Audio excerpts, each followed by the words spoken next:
Want to know more about a Canada New England cruise? Today we're on site live in Charlottetown, Prince Edward Island with a good friend of ours on a Holland America Canada New England cruise. Stay tuned.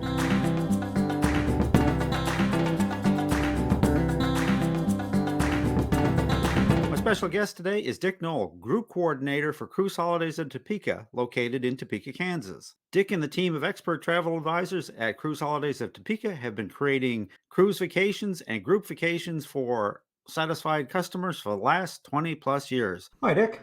Welcome back to RTE Travel Talk. Wow, isn't this great? It is I'm in town.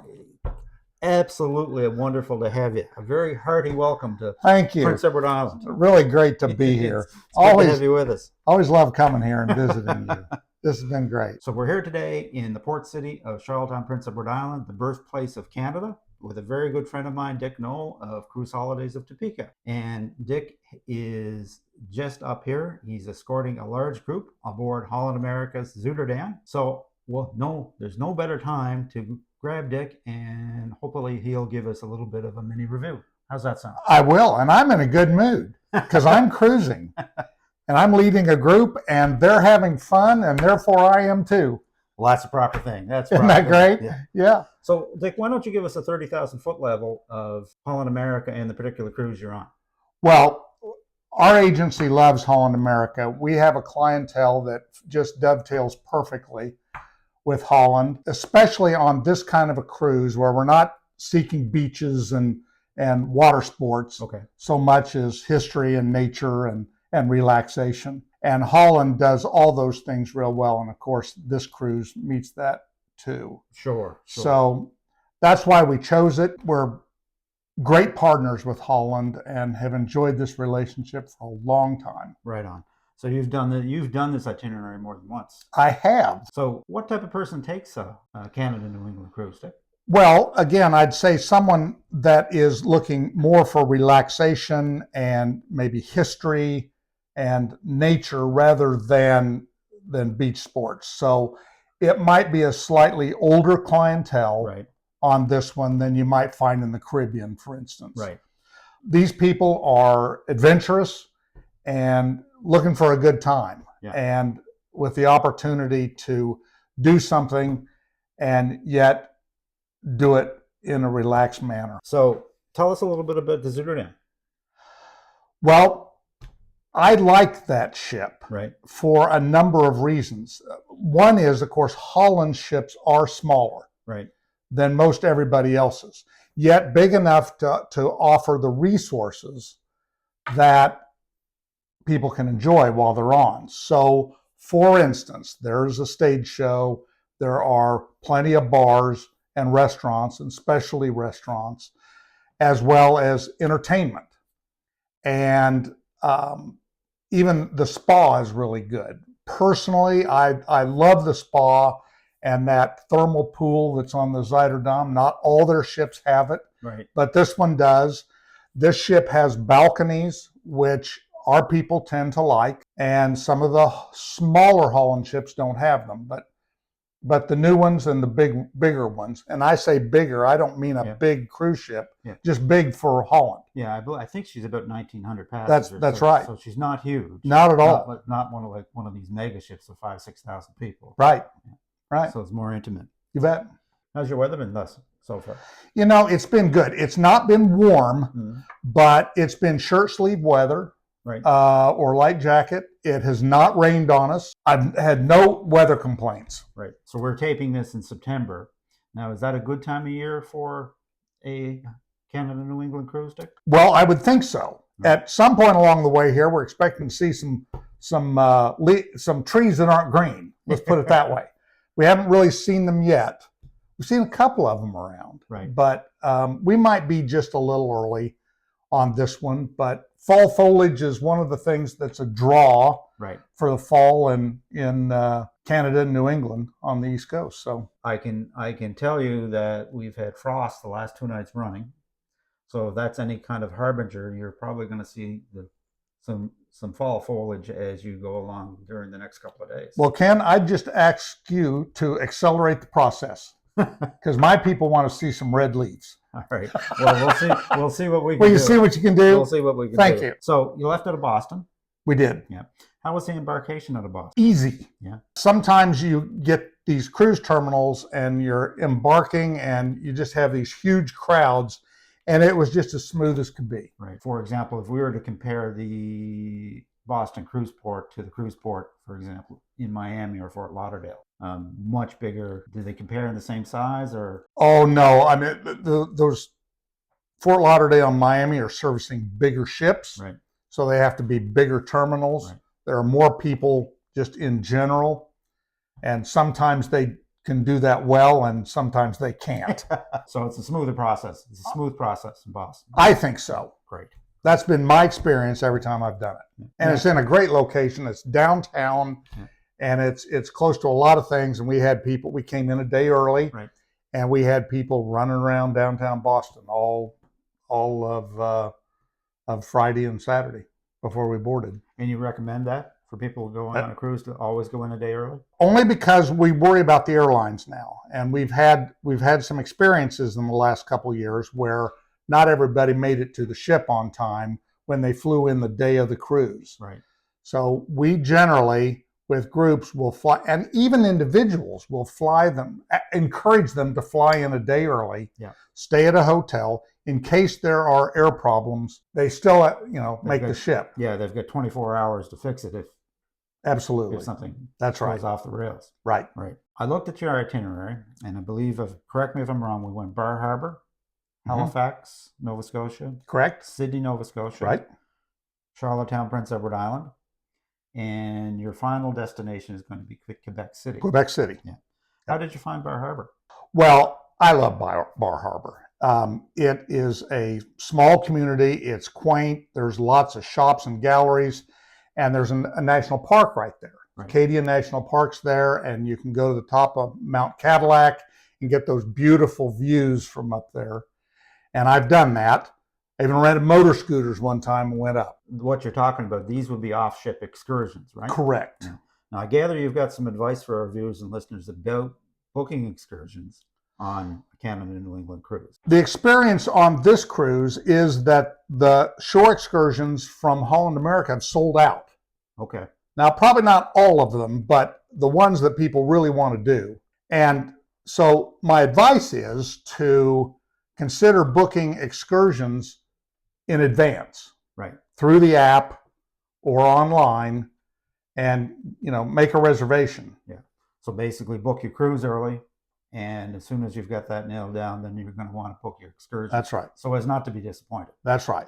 And the great part is, of course, there is a shore excursion desk on board the ship. So if you book a cruise line excursion, you can book it in advance, and then you can modify your excursions as you go along. Right. But at least you have something booked. Exactly. You're not scrambling for the... Exactly. Right. Exactly. Or walking off the ship and trying to find somebody that'll take you somewhere, which isn't always a good idea. No, and it's pretty safe around here, but depending on the ports, you run the risk of not getting back to the ship. Well, that's a big risk. Yeah. You really don't want to miss the ship. No. That's a problem. That makes for a bad day. Yes, it does.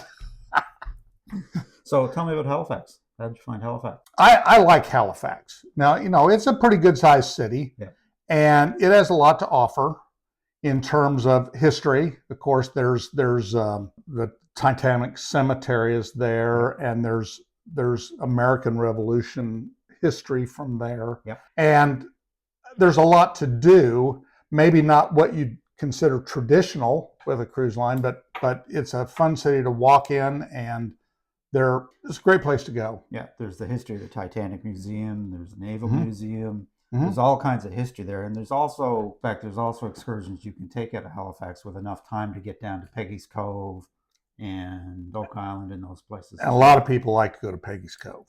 Yeah. Oh, for sure. How about Sydney? Sydney is a smaller town. It is a good town to walk in because you're not going to walk too far from one end to the other. Right. So my advice is in Sydney to try to find an excursion that will take you somewhere and let you do something you want to do. Right on. Right. Yeah. You know, it's a small town. It's a quiet town. It's a quiet town. That's a good way to say it. There is shopping there. Yeah, and most of the excursions that you would take in Sydney are going to probably take you away from Sydney proper to such places as Fortress Louisbourg, which is a lot of great history there.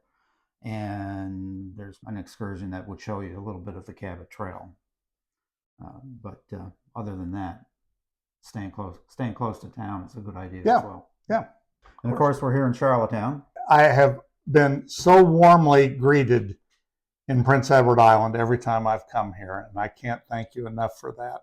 I feel at home here, and I've had reports back from our people that they love this place. Right. You know, with the water and there's agriculture here, and I've even heard people say that, being from Kansas, that when you get inland, it reminds them of that in terms of the look of the land. Yes. So, and really, when we talk about Charlottetown, there's a lot to do. Charlottetown, like I mentioned at the top of the show, is the birthplace of Confederation, and you can actually walk to the government buildings, and you can see all that great history. Going outside of Charlottetown, there's wonderful beaches. A lot of people have told us that the rolling hills outside are also similar to Ireland. So there's a lot of great things to see and do in Prince Edward Island.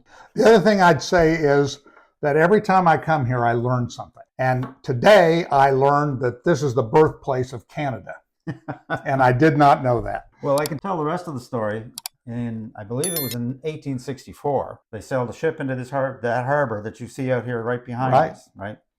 Like the folks from Upper Canada came down, what they called Upper Canada. They sailed down. They sailed this ship into the harbor, and they had it loaded full of liquor, which was meant to impress our islanders. And I bet it did. It did. It kind of greased the wheels of Confederation. That's funny. So from here, your final destination is going to be Quebec City. Correct. But before you get to Quebec City, you're going to be cruising the St. Lawrence River. Now, Dick, you've been on this cruise before. Do you recall sailing down the St. Lawrence? I do. Okay. That I would tend to think is probably very scenic. It is very scenic, and of course, it starts out very wide and it narrows down until it becomes a river. Yeah. And it's very interesting. There's traffic on there that's fun to watch, and the scenery is beautiful. Right. I would expect that if you're going to get a good look at fall foliage this year, you're going to see it as you're cruising down the St. Lawrence. Yep. I would then think. Okay. Well, good. Yeah.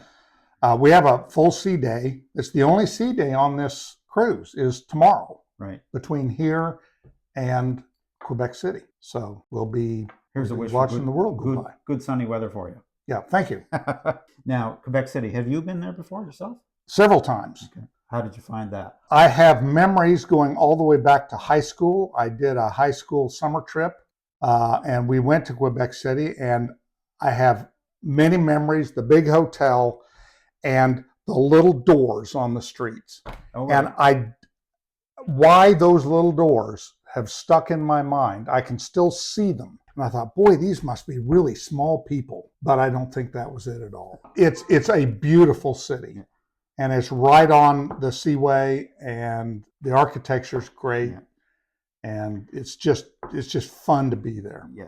The hotel you're referring to, I believe, is Hotel Frontenac. Correct. And Old Quebec, the old Quebec City, we've had people say that it's very similar to some of the older cities and towns in Europe. Mm-hmm. So if you're looking to get a feel for what Europe's like, Old Quebec is a beautiful place to visit. Yeah. Any problem with the language when you're up through there? Because it's predominantly French. Ken, I'll tell you, I've had problems with the language.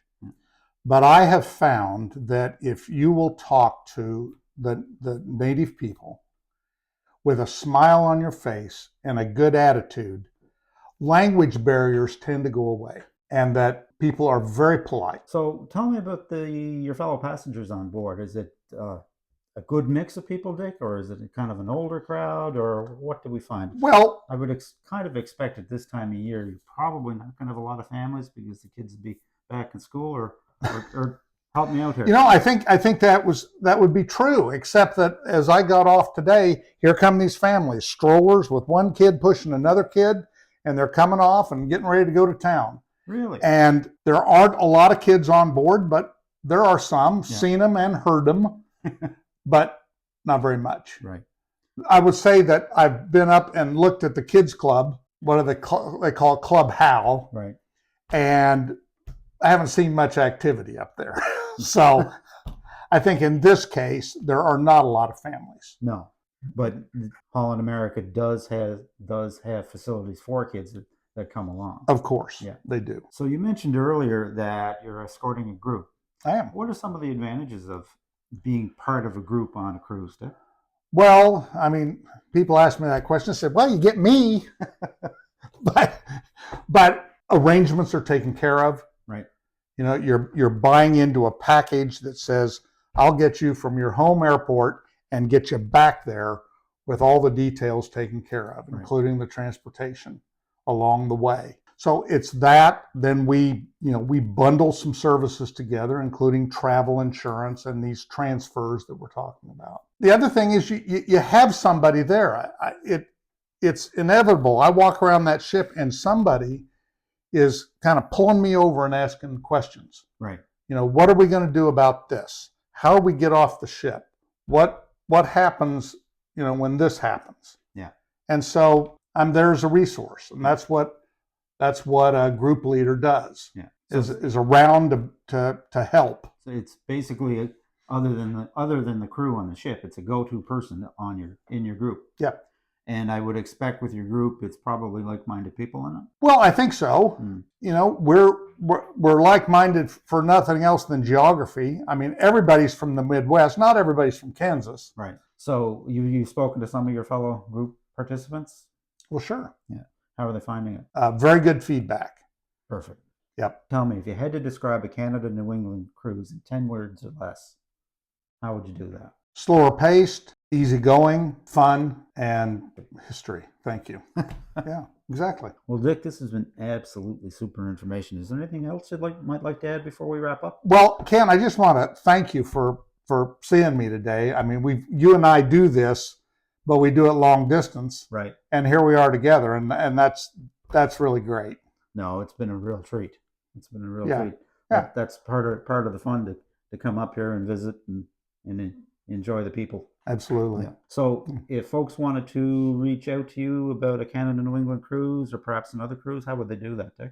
Well, they'd contact the office. Okay. The office is in Topeka, Kansas, 785-271-9889. We have staff that can help with individual travel, if a couple just wants to go by themselves, or if they have a family and they want to get a group together, that kind of thing. Okay. And then we have pre-established groups going all over the world. Perfect. I'll leave that contact information in the description for those that want to reach out. Okay. Now, you've got a couple more days here, and then you're finish it up and probably heading home. But I always have to ask, because that's part of what you do in the travel business in order to stay up on the latest, greatest, is travel. So where are you off to now? Well, I'm doing my first Panama Canal cruise in January. Oh, great. And going to the Mediterranean with this same group next year, Barcelona to Rome on Celebrity. And then in all probability, going to do an Egypt river cruise and tour in possibly the first quarter of 25. As I understand, you're taking the same group to the Mediterranean next to Barcelona. Well, this group we have now is with a television station in Topeka, Kansas, and it's a promotional group. And the people that are going, we have one of their celebrities on board with us, and the group is going because it's going somewhere they wanted, and they have people that they want to travel with. So perfect. Next year we do this every year for the TV station, and next year it's going to be to the Mediterranean. And you're definitely going to be with them. That's the plan. All right. Absolutely. I'm committed. All right. Well, we'll have to have you back to tell us about your adventures in Rome. Sound like a plan? That's a plan. All right. I'd love to do it. With that, my friend, I'm just going to wish you safe and happy travels on all your future cruises and events. And I guess I am going to see you today on the Lido deck. Yes, very good. All right. Ken, thank you. Bye-bye. And that about wraps it up for today, folks. A very special thanks to my guest, Dick Knoll of Cruise Holidays of Topeka. If you'd like to reach Dick or one of the team at Cruise Holidays of Topeka, I will leave his contact information in the description.